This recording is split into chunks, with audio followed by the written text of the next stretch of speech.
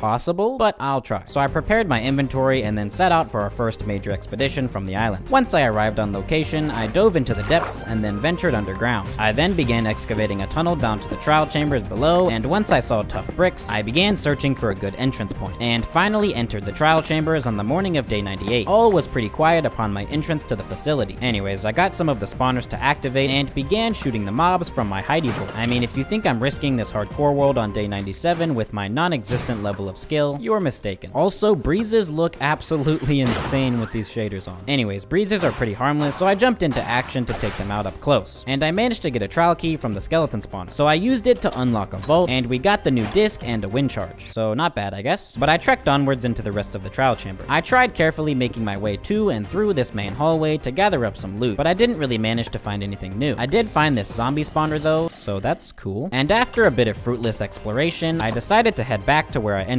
I gathered up some oxidized lamps, cause we're too broke to craft those on our own, and we can get all the different variants as long as we have the fully oxidized ones. But then I headed back into my mine to a different entrance of the trial chambers. And I'm not gonna lie, I just used replay mod to find another good place to enter. Sorry, but I don't really want to risk anything this late into the challenge. So I began mining over and down to the coordinates. After cautiously making my way over to the skeleton spawner, I began taking out the skeletons. And after a long and dangerous battle, okay, it wasn't really that difficult, on the morning of day 99, after defeating the trial spawner, I got another trial key, and then defeated some more breezes and got another trial key. I then unlocked another vault. Okay, I guess you need ominous keys to unlock those, which we need a bad omen potion for. But I literally couldn't find another vault in this room, so I just headed back to where we were earlier and unlocked a couple of vaults there, but I didn't really get anything cool. So I decided to go back to adventuring through the rest of the trial chambers, and managed to find this chest with a bad omen potion. And then on the morning of day 100, I accidentally activated this poisonous spider spawner and immediately and justifiably panicked. But I managed to successfully cower in fear, and oh yeah, it's day 100.